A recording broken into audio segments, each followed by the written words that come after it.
Pemirsa, lalu apa langkah PSSI menyikapi kekalahan timnas di laga semifinal melawan Uzbekistan semalam? Kita sudah terhubung bersama anggota Komite Eksekutif PSSI dengan Bang Arya Sinulinga. Selamat siang Bang Arya. Selamat siang. Baik, Bang Arya, kita sama-sama setuju, kalah bolehlah ini, tapi seharusnya dengan fair lah. Ini semalam ini sudah kita melihat bagaimana kinerja wasit yang buruk ini, gimana Bang? Sudah resmi melakukan protes Bang? Kita kan punya waktu cuma 2 jam setelah pertandingan itu harus menyampaikan protes kalau kita protes terhadap pertandingan. Jadi kita kemarin setelah pertandingan, gak lama kemudian Pak Erik itu sudah meminta kepada tim kita langsung membuat surat protes kepada mereka. Begitu Mas. Baik, lalu ini poin-poinnya yang akan nanti diprotes bagaimana Bang? Bukan akan, sudah diprotes. Jadi kita udah berikan misalnya ke kepemimpinan wasit gitu ya, kemudian pemakaian VAR-nya gitu ya.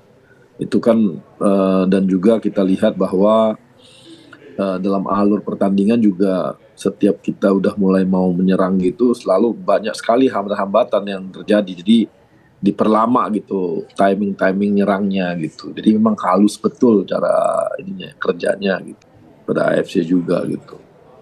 Baik, Bang Arya, ini kan Mas, berarti bukan yang pertama kali nih Bang. Sebelumnya juga lawan Qatar kita sempat kecewa juga dengan kepemimpinan wasit. Nanti bagaimana nih Bang? Selanjutnya ketemu Irak di perebutan tempat ketiga. Iya, kita makanya kita buat protes itu supaya AFC pun ke depan ketika menempatkan wasit juga baik ya, karena ini kan penentuan kita untuk masuk Olimpiade sangat penting bagi kita semua, sangat penting bagi yang pihak sebelah juga, Irak misalnya ya. Tapi kan maunya pertandingan itu fair lah ya, nggak apa-apa kalau kita memang kalah ya oke gitu, tapi jangan ada unsur-unsur lain gitu ya. Kemarin kita lihat Uzbek itu bagus ya, badannya bagus, staminanya bagus, mereka kalau body charge itu juga bagus, jadi adu body juga mereka bagus ya, permainannya sangat ini ya, hebat gitu, mainnya keras. Tapi kan maunya ya kalau menang ya fair aja, nggak perlu sampai harus dicederai itu hal-hal seperti itu gitu. Itu kan biasanya VAR kan dipakai untuk penalti dan untuk red card gitu. Ini kesalahan biasa dianggap malah dikasih VAR gitu. Ini kan jadi inilah. Kemudian Rizky Ridho juga ya, memang itu kan tendangannya kan tendangan ke bola gitu ya, tapi memang langsung kakinya juga ya, tapi ya inilah gitu juga dibuat, apalagi dibikin berulang-ulang itu, kayak berulang nendang gitu, kayak pengkondisian bahwa ini VAR-nya benar gitu. Kan itu kan kecepatannya berapa detik gitu ya, kan enggak ini gitu. Baik, Bang Arya, ini mengenai VAR ini cukup menarik juga Bang. Ini kan kita tahu wasit memimpin VAR ini sebelumnya kan sudah pernah melakukan kesalahan juga, kita sempat protes juga. Tapi apakah sebenarnya kita bisa protes Bang setelah pengumuman wasit yang akan memimpin pertandingan ini, apakah bisa kita protes sebelum pertandingan ini? Enggak ya, kita kan biasanya memang tidak boleh pakai asumsi gitu ya. Kan kita sih menganggapnya fair aja semua lah gitu ya. Kita enggak wah ini kita curigai, kita minta gitu. Enggak lah, kita enggak seperti itu. Tapi kan kita percayakan. Tapi kan dengan catatan seperti yang kita buat, ini kan tentunya apa yang kedua kalinya kita harap ada perbaikan di AFC-nya untuk penempatan wasit ya. Baik. Gitu. خطأ هذا اللاعب ويتيان، نعم هل كان على الخط أم خارج الخط؟ هناك بالتأكيد حكم تقنية الفار. الحديث عن سيفاكورن بوثوم التايلاندي والسوري. Laga semifinal Piala Asia U23 yang mempertemukan Indonesia versus Uzbekistan yang dipenuhi dengan keputusan wasit kontroversial tersebut memang sudah diprediksi sebelumnya. Bahkan 2 hari sebelum pertandingan itu terjadi, bagaimana tidak, wasit utama asal China, yakni Shen Yinhao yang memimpin pertandingan itu, sebelumnya juga pernah merugikan Indonesia, dan menariknya, entah mengapa jika Indonesia bertanding lalu dipimpin oleh wasit itu, pasti selalu dirugikan. Tidak hanya Shen Yinhao selaku wasit utama, Lebih parahnya lagi, wasit VAR asal Thailand, bahkan tidak hanya sekali dua kali, wasit asal Thailand itu, seolah ada indikasi kesengajaan akan membuat Indonesia dibuat rugi oleh wasit Thailand tersebut, seolah dia dengan sengaja akan membuat Indonesia dibuat stres oleh keputusannya di lapangan.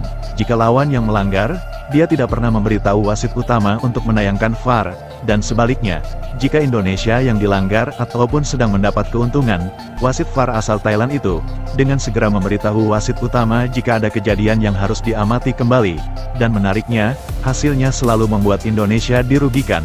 Begitu buruknya kinerja dua wasit yang memimpin laga Indonesia kontra Uzbekistan itu, yang selalu membuat keputusan yang sangat patut diperdebatkan. Bahkan kedua wasit itu, seolah mereka berdua sudah kompak akan buat Indonesia rugi di laga semifinal. Banyak keputusan yang kerap dianggap konyol tersebut, membuat konsentrasi serta mood para pemain jadi buyar seketika. Jauh sebelumnya laga semifinal itu digelar, mengetahui pertandingan akan dipimpin oleh dua wasit bermasalah tersebut, wasit utama asal China dan wasit VAR asal Thailand.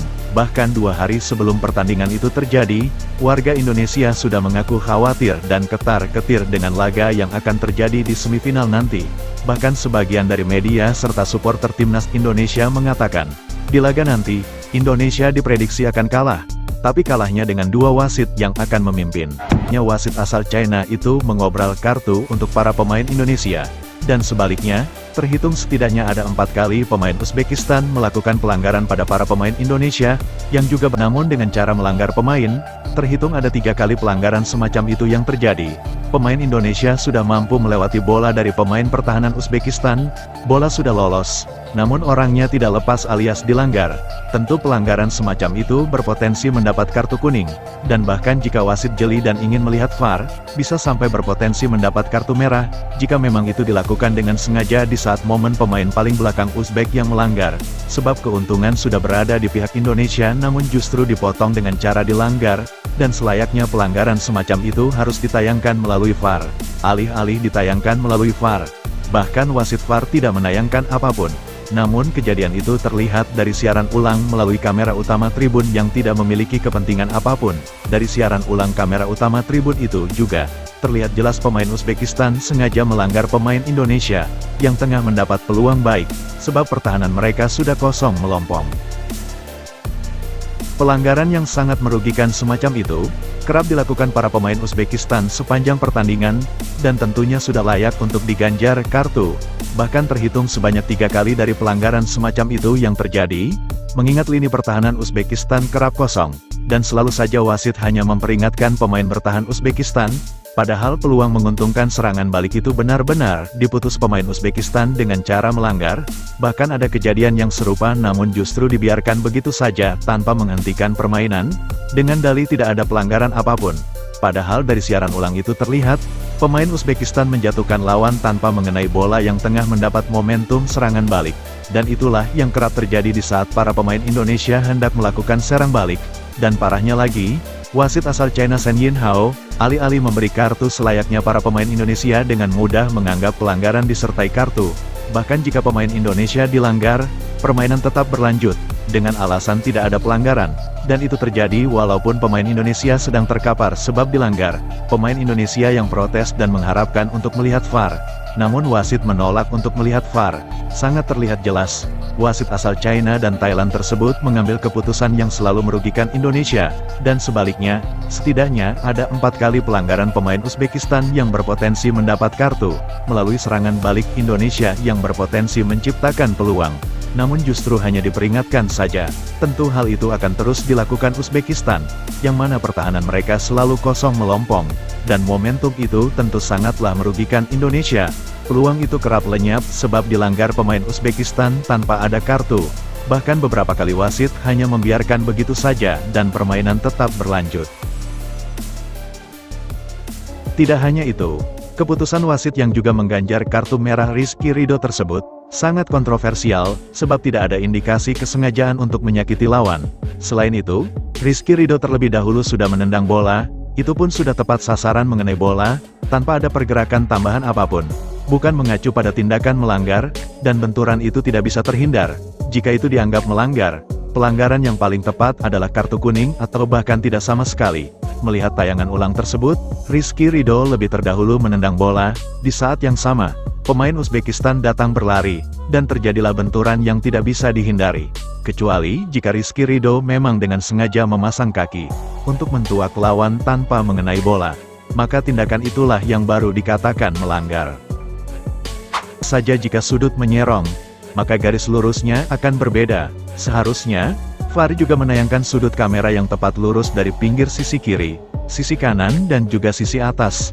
Dan sisi kamera seharusnya tepat garis lurus. Pemain Indonesia, dengan lini pertahanan yang sudah kosong sebab ditinggal para pemain Uzbekistan, jangankan memberi kartu kuning, bahkan pertandingan tetap berlanjut.